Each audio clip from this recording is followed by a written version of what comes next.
Ladies and gentlemen, good evening.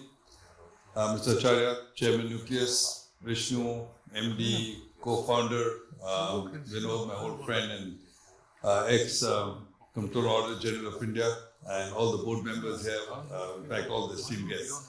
It's a real privilege and pleasure to be here and talk to you a little bit. I want to go back to, and I've been asked to talk a little bit about the evolution of banking and the banking industry, and so I'll share some thoughts.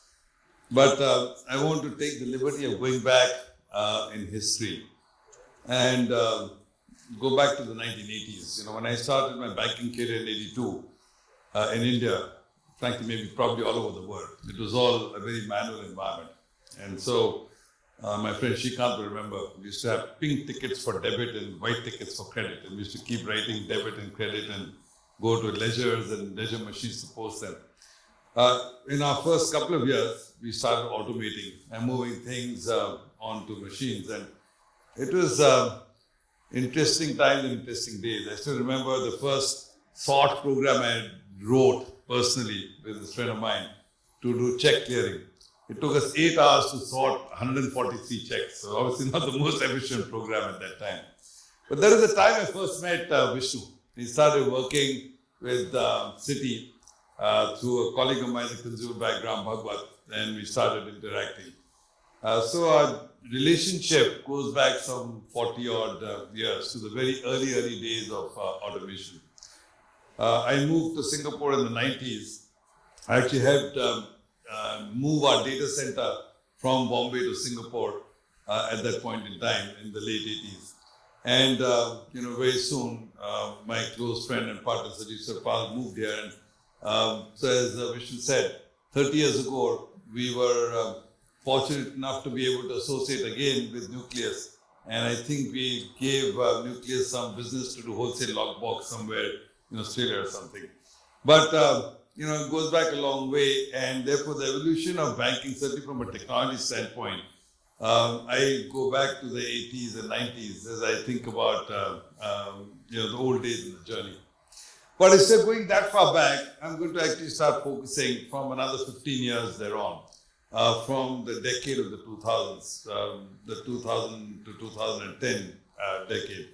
Because I think in many ways the 2000s helped redefine not just banking, but the whole agenda around customer experience.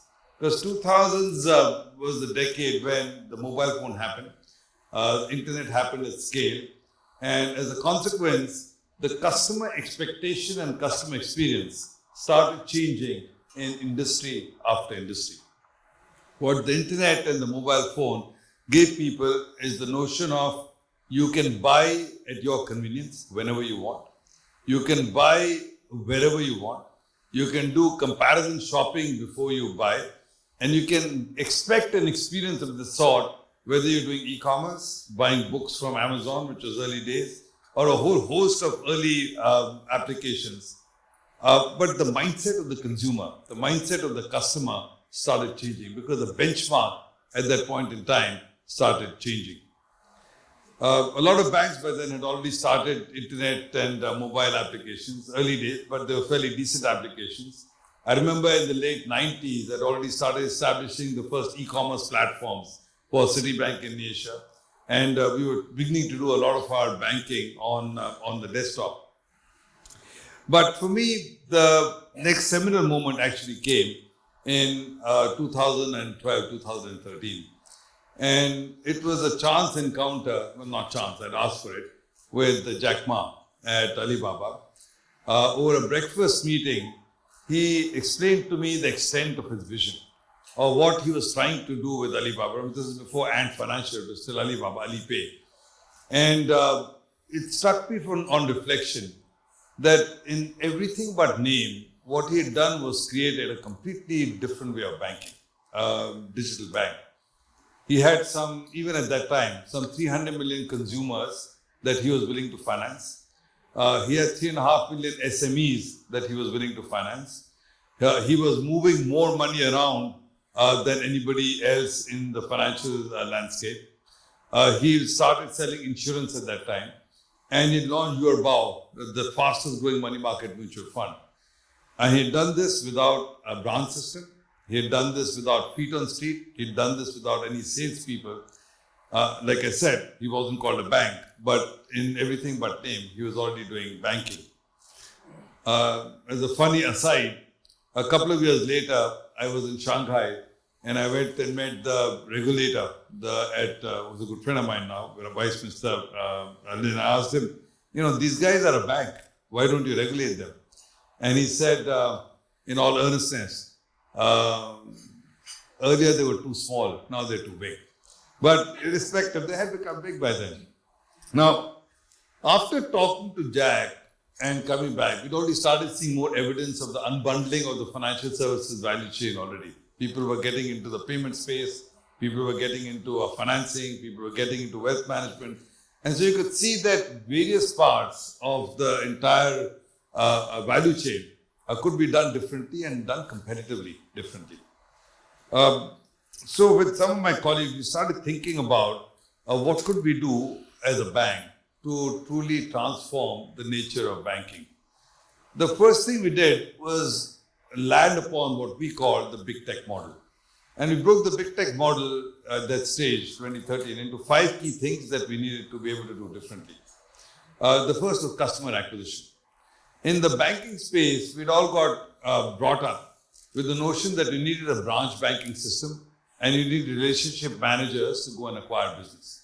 But like I said, if you looked at any of the big tech, whether it was Facebook at that time or Amazon, they were acquiring hundreds of millions of customers with no branches and entirely online. So the first thing we figured we needed to change was the whole thinking around customer acquisition. If you could start doing customer acquisition digitally, you would be able to get not just scale, i.e. acquire customers in places where you did not have a physical presence, but you'd be able to get cost advantages. So the first thing, acquisition model had to change. The second thing we reasoned is the transacting model had to change. In our business, paper-based business, banking. And so we took our time. Again, when I started, people used to send in an application for a demand draft on Monday, and we tell them to come on Wednesday to collect the draft. And as I built my career by the 90s, if you could offer same-day turnaround, it was a thing, same-day turnaround, you were a hero. So somebody gave you an application in the morning and you gave it to them in the evening. Went back to the tech companies. I asked my people, you think of Google. If you type something into Google in the morning, do you expect the answer to come in the evening? Of course not. It's instantaneous. And therefore, the paradigm for transacting had to change to become instantaneous. But there is a corollary to that. The only way you become instantaneous is by eliminating paper. And therefore, the transacting model had to become paperless. In fact, we came up with this mantra. We said, not only paperless, we need to be able to design for no operations. Everything should go from customer to the end. And you should be able to eliminate operations completely. So that is the second big paradigm shift, model shift. The third big model shift we figured was we had to rethink the idea of cross-sell. Again, in our growing up, cross-sell was a big mantra for banks. It was quite obvious. The cost of customer acquisition was always high. And so, to be able to maximize the lifetime value of a customer, you had to pump as much product as you could through the customer's door in as quick a time as you could. The problem with that, of course, is it led to inappropriate selling. And some big banks all over the world got into trouble because they were just trying to push product without thinking of the customer need or the customer relevance. Well, the tech companies had turned this entirely on its head. And they changed the cross-sell model to what I loosely started calling the cross-buy model. The cross-buy model, the best way to understand it is to understand Amazon Prime. In those days, the early days, it got to the stage well before you had same-day delivery. But even then in Prime, it became quite clear that once a customer had got used to placing orders online, they would go and place even the smallest order online.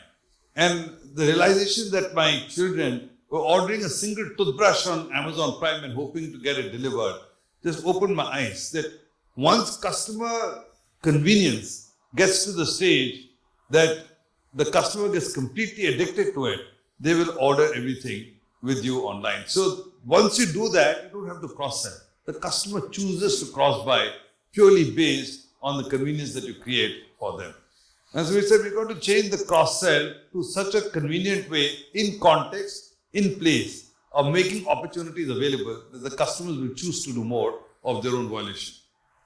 The fourth paradigm shift that we focused on is to leverage on ecosystems. Again, in banking, we had always been a direct-to-customer business. So either went direct to the business customer or you went direct to the consumer customer. We never believed in partnerships except marginally in the credit card business when you acquired merchants. But if you looked at most of big tech, they had mastered the art of creating platforms and ecosystems. And so they didn't go directly to the customer on many occasions, they went through partners. And it just seemed to us that if we were going to think of the big tech model, we had to learn this idea of partnerships and working directly with partners. Now this, of course, had implications for the nature of your technology and how you link with partners, and I'm going to come back to that. The fifth thing we said the big tech model would cause us to do is to really become masters of data. And this is again ironic. The first real users of data were always the banks. As early as the 70s and 80s, the banks had mastered using credit card data for not just underwriting purposes, but for marketing purposes. In the 90s, Capital One in the US were world-class at using data. And despite that, in the 2000s, we got left standing, we got left behind, because the tech companies took the notion of leveraging data to a completely different level. Just the volume, variety, velocity of data that they were able to deal with, and what they could do with that, even in those days, Amazon, Facebook, Alibaba, was remarkable. And so our big wisdom then was that if we could master these five things, then we could completely reimagine the way a bank functioned and try to create a very different kind of bank, a bank of the future. In doing this, we realized that it wasn't just about technology.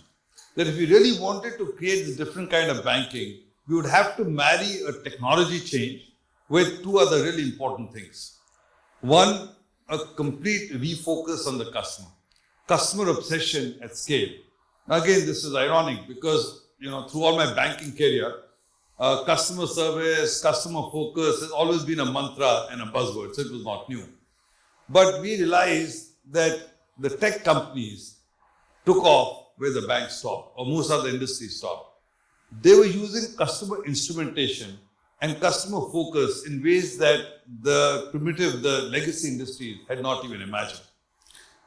Jeff Bezos became legendary at that time.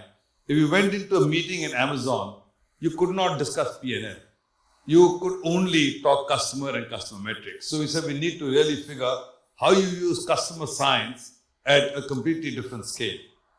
And the second thing that we figured we needed to do very differently was the culture shift. At DBS, I'd spent some years by then trying to make DBS a more multinational kind of bank, a meritocratic bank. But we figured very quickly that if you had to build a new kind of company, a new kind of bank, we would have to really go back to operating like a startup. So all the usual things, agile, nimble, being a learning company, being a risk-taking company, being an entrepreneurial kind of company. So two separate elements in addition to technology. But since my focus and my remarks are mostly technology, let me double-click a little bit on that first pillar. How do you make technology change? Now, we went back and figured that if you wanted to try and get this different kind of bank, you would have to get off the old technology systems and move to the new tech stack. This was very daunting to me in the beginning because I had made efforts to do this in the past. Like most banks, we tried to upgrade core banking, we tried to get out of core banking to a different kind of banking. In Citi, I launched what was then called the Rainbow Project to try and do a different kind of core banking platform in the 2005-07. And every time we stubbed our toes. In fact, in DBS, before I joined, the company had written off $500 million trying to do a similar core banking transformation. And the stories were legendary of companies that had failed. And yet, if you went and looked at big tech, the one thing that became quite apparent very early is big tech had also transformed. They weren't born with new technology. If you go back to the early days of big technology, they were big tech, they were also using mainframes. They were also using Oracle databases. They were also fairly clunky. The change only started happening when Amazon created AWS and started using it for their own purposes. As late as 2009, Netflix had a famous 3-day outage in New York. And the 3-day outage, nothing worked. And so they then decided to port everything onto AWS. The other thing we realized is all of the big tech had made this transition from old tech to new tech in a period of 4 to 6 years. And they'd done it by systematically unpeeling the onion. That gave us the confidence to believe that technology had changed enough for us to be able to get to a microservice API architecture, but do it systematically and do it differently from the way it had been done before. And so we started this journey, gave ourselves the goal in 2014 to re-architect the bank and move to native, to move to microservices, move to APIs in a 4-year period. The good news, of course, by 2018, we were able to convert 99% of our applications. We rewrote 25% of them in native. What we couldn't, we containerized. We use Kubernetes mostly. We created and opened up APIs and API platforms in terms of number of applications. In terms of workload, unfortunately, the ratio was a little different because large parts of our workload was still on the Singapore. We got out of the mainframe everywhere except Singapore. But a large part of our workload was still in Singapore. The cards, the core banking was still on legacy. Nevertheless, we made substantial progress. And with substantial progress in one important dimension, which turned out to be very useful. And that dimension was an API architecture, microservices with APIs. Now, going back to what I talked about ecosystems and partnerships, what opening up APIs, in fact, we proudly announced in 2018 that we had the largest API platform of any bank in the world. What the API platform allowed us to do is rethink how we did connectivity, both internally and externally. Internally across our various systems and applications, and externally with our partners. In 2019, and sometimes fortune smiles in strange ways, in 2019, my war cry, the mantra for the team was to do an API land grab. I reasoned that every bank is sooner or later going to get APIs. So I told the team, you just go and any company you can find in Asia, you plug in an API. Doesn't matter what it is, for balance inquiry, for payments, for FX, whatever you can find, just go and plug it in. And so we did that. We did 1,500 APIs in 2019. And then, as luck would have it, in 2020, COVID happened.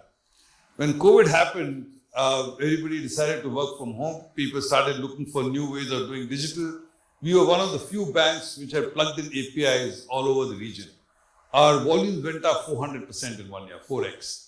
And so sometimes, like I said, you get lucky with these things. But if we had not made the shift in the tech architecture, we wouldn't have been able to achieve that. The second big evolution, so apart from digital, using APIs, using the new tech stack, creating microservices, the other big shift that happened in technology for us through that decade was the fifth item I talked about, which was data. I started trying to clean up data and start working with AI in 2012. So when IBM launched Watson, you remember it was winning all the chess championships and Deep Blue and so on. We became the global pilot for Watson to do wealth advisory. And my vision at that time was we'd plug Watson into Bloomberg and Watson into our client wealth portfolios. And overnight, Watson would keep rebalancing the portfolios by itself. Well, it was certainly something that did not come to pass. Because in those days, NLP wasn't very good. It was still based on sentence parsing. And it was not able to read PDFs. It was not able to read graphs. And so that was a short-lived experiment. Subsequently, we set up a lab with A-Star, the Singapore Research House, and we got in a few of the scientists, some of our people, and started building our own AI capabilities and capacities. We invested in a company in New York called Kasisto Kai. They came up with some better NLP, so we used it and created guided conversations. And then we started looking at data because we need data. So my people told me in 2012, we had a lot of missing data elements, 14 million they told me. Fast forward by 2017, we took stock, we started this thing, and I asked my people, so how many missing data elements do we have now? How much have we cleaned up? And they said, oh, that 14 million? Well, it's now 140 million. So it turned out we didn't even know what we didn't know. So we started in 2017, we restarted. We created data factories to clean up data, to migrate data, to put metadata around the data, to create data access protocols, to create privacy measures, appropriateness of data use, etc. But in parallel, we also started working very hard on creating a team of data scientists, translators, and engineers. We have about 1,000 now to start building our own models. So 5-7 years after we started the journey, we really started making material and significant progress. So I was just telling people outside, today we have about 1,600 models, mostly developed internally, powering about 400 business use cases across every part of the bank. Our hiring is done by AI, our internal mobility is done by AI, marketing is done through AI, credit and underwriting is done through AI, internal liquidity management is done through AI, and so on.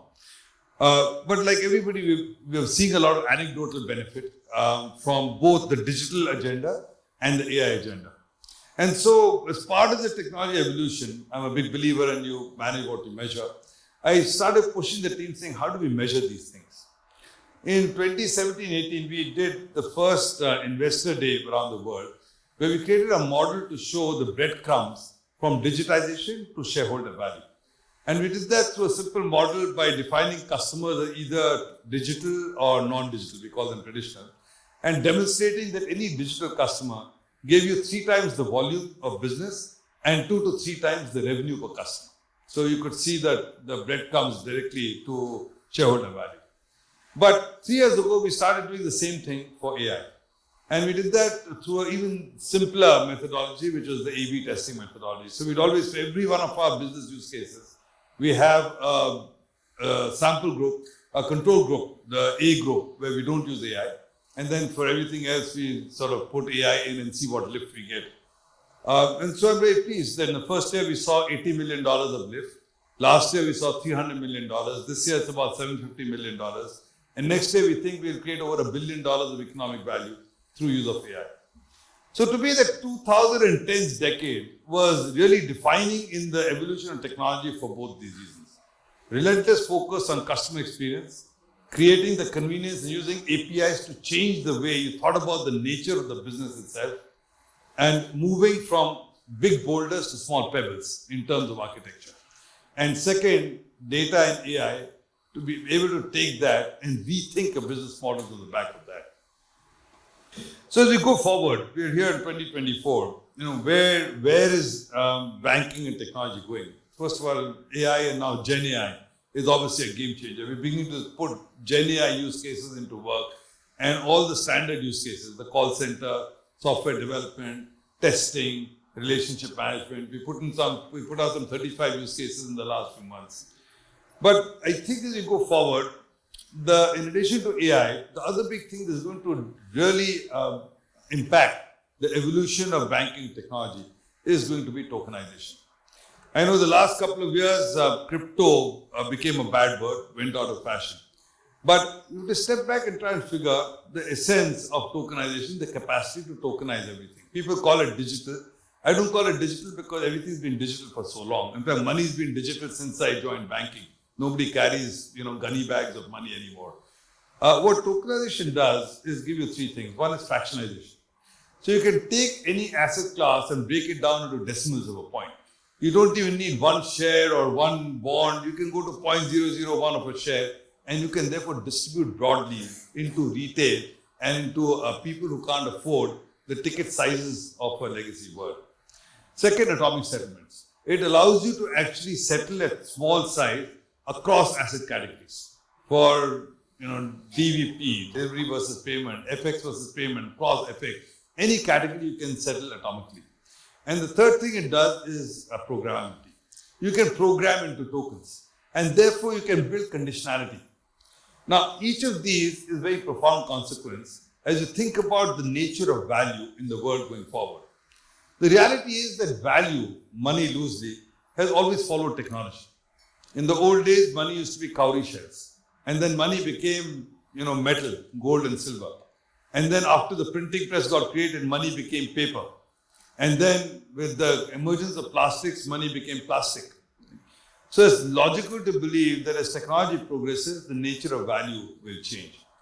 I'm of the view that in the next few years, everything will get tokenized. And all exchange of value will happen increasingly in tokenized form. Now, this doesn't necessarily mean that you will have Bitcoin and Ethereum rule the world. I do think that money will only have credence if it is fiat money and state-backed. In today's world of the nation state, I think it's very hard for private money to succeed as a medium of exchange or a unit of account. But I do think that a Bitcoin will still succeed as a store of value, exactly as gold succeeds as a store of value without being a medium of exchange or a unit of account. So I do think you'll see a lot of value in private money for a store of value. But what's more relevant, I think you will start seeing a lot more happening, in public money, central bank digital currencies, both wholesale and retail. But more than that, blockchain, distributed ledger, and tokenization as a fundamental basis of the way our world works. It will change the way back offices work. If you think about the nature of back offices today, they're all hub and spoke arrangements. What does that mean? All of you know how much money you have because the bank keeps track. I'm the hub, you're the spokes. Everybody knows how much money the banks have because we keep it at the central bank and the central bank keeps track. So somebody keeps a ledger recording all this stuff. How do we know you possess a house? Because the registrar of societies keeps track of who owns which house. In a distributed ledger DeFi world, no central hub needs to exist. Because everybody can keep track of each other, all 9 billion of us in the world, if you will. That idea is very powerful because it changes the back office. It changes how trade finance is done. It changes how recording is done. It changes how reconciliation is done. And if you start thinking about a fundamental change in the nature of the back office of the world, that is quite profound. But then you can step out from that. Like I said, you can now start thinking of things like value transfer. In the last few years, we've done a few things at DBS. We launched one of the first crypto exchanges done by a regulated entity. So we're tokenizing fixed income, we've tokenized some property, we're tokenizing other kinds of assets, we custodize, we trade cryptos, we do options and derivatives on top of tokenized assets and cryptos. So believe it or not, the world will indeed go there. Non-fungible tokens are very popular 2-3 years again, no longer fashionable. I think they will be back. Not as money, that's why don't make the mistake, but because they serve a purpose. They serve a purpose. Loyalty is a great example. So I think you will see that as well. So I think the whole tokenized nature of the world and DeFi nature of the world, I think it is still going to roll out. Another place where technology will continue to evolve to be is again something which has been less fashionable, but I think will come back, is AR and VR.